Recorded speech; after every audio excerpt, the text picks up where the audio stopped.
Hey! Greetings friend and welcome to the channel. Today we're going to be going over everything that you need to know to take on Everdark Gladius. This is the new version of the Gladius relic that you can purchase from the signboard after defeating the Everdark version of him. I like it a lot better than the original because all 3 slots are filled as opposed to only the 2 since it's the first boss that you have to defeat.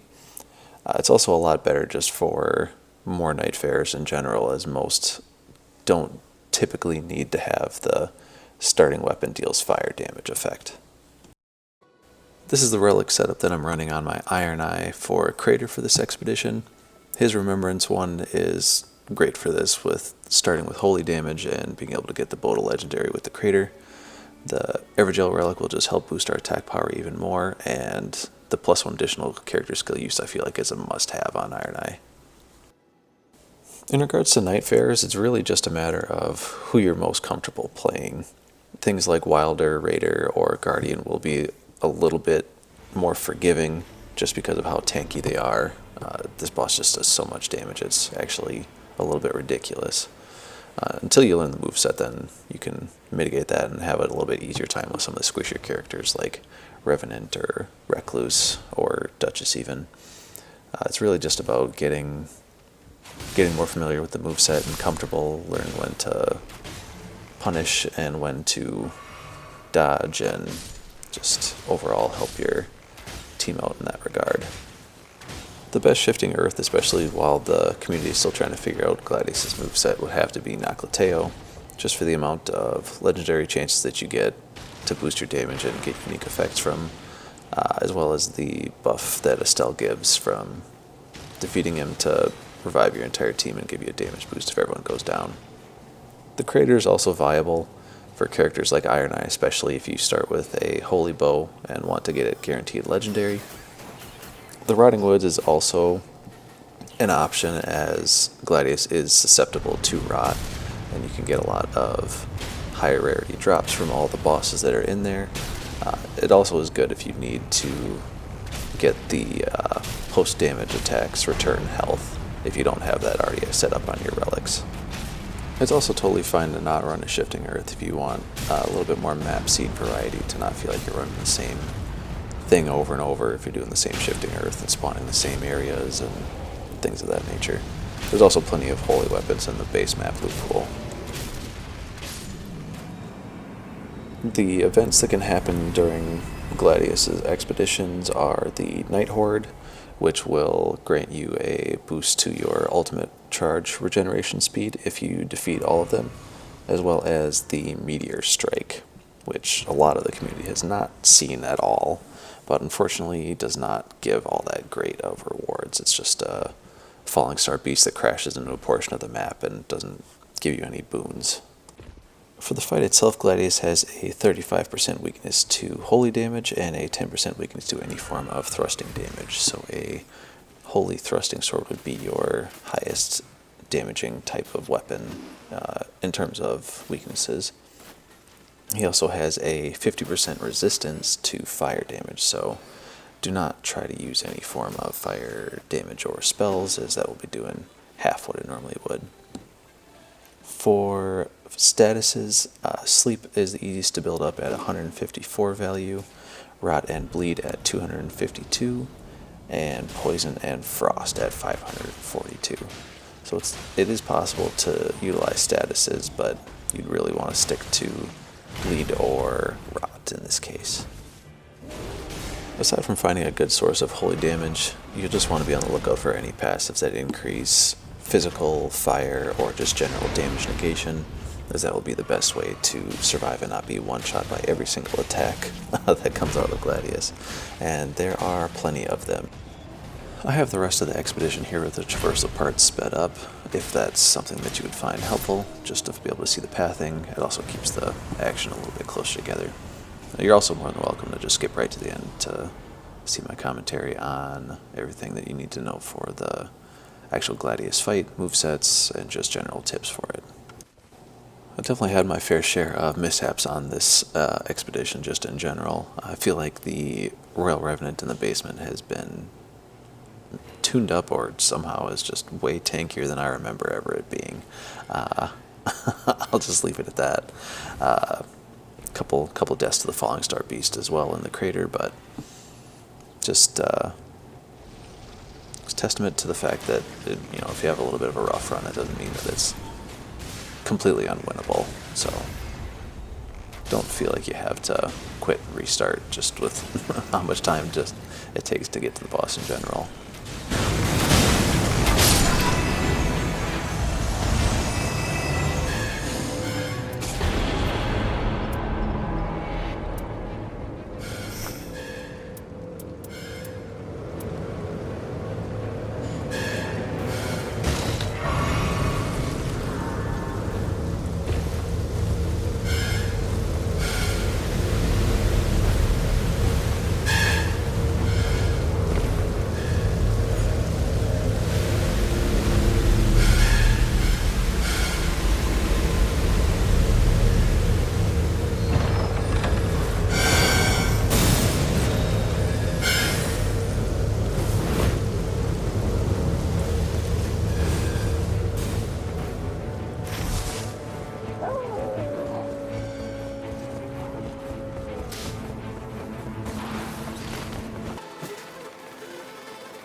Some general tips for the fight are to try to only get maybe a hit or two in, depending on the speed of the weapon that you have.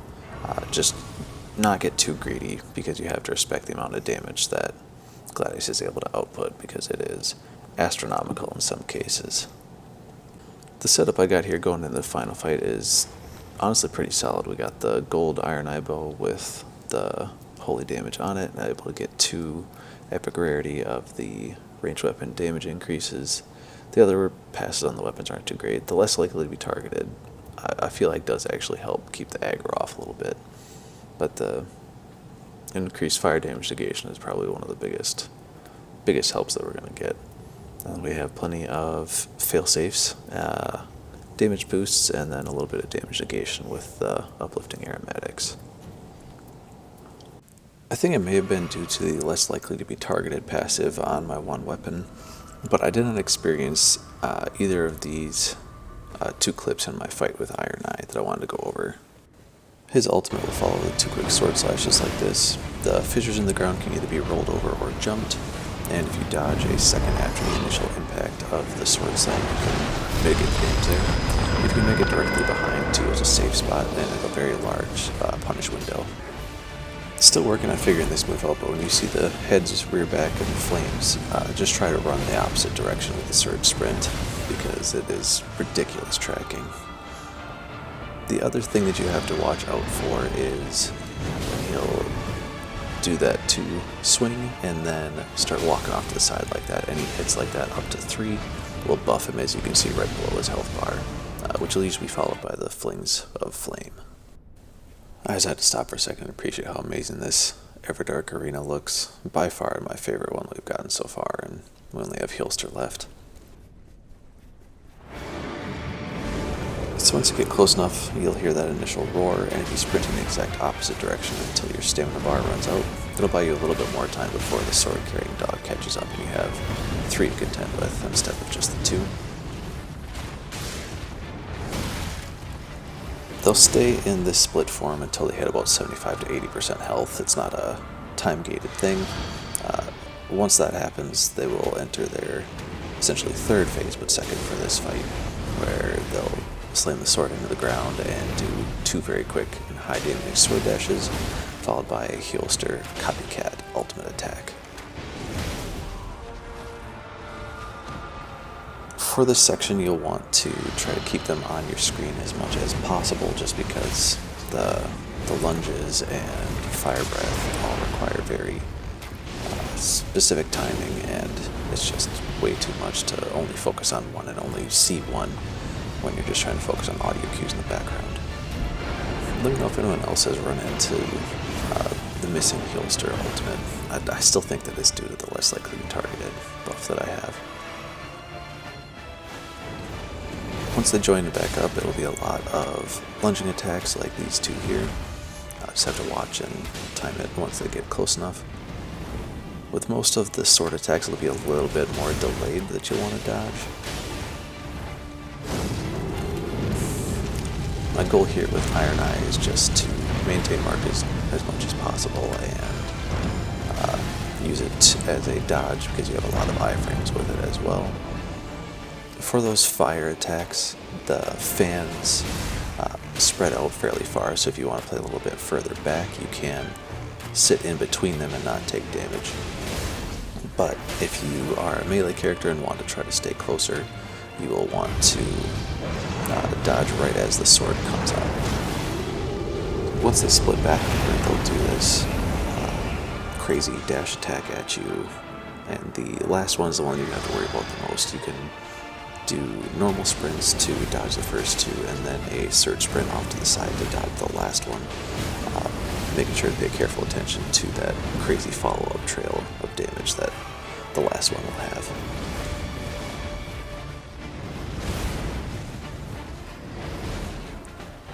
So it is just every 60 seconds after you make them form back up initially that they will keep changing forms from the 3-headed to separated. So something to keep in mind for if you're playing on a team and want to wait it out to try to get that clutch revive for your other 2 Nightfarers.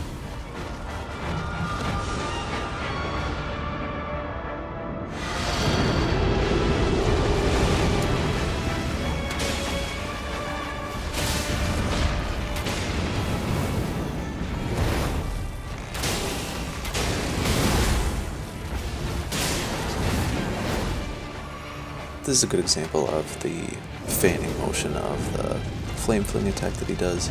They'll typically either come in 1 or 3, so just something to watch out for if it keeps chaining it back and forth like this.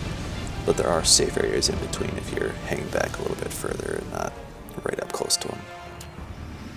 And then we'll be looking to close out this fight.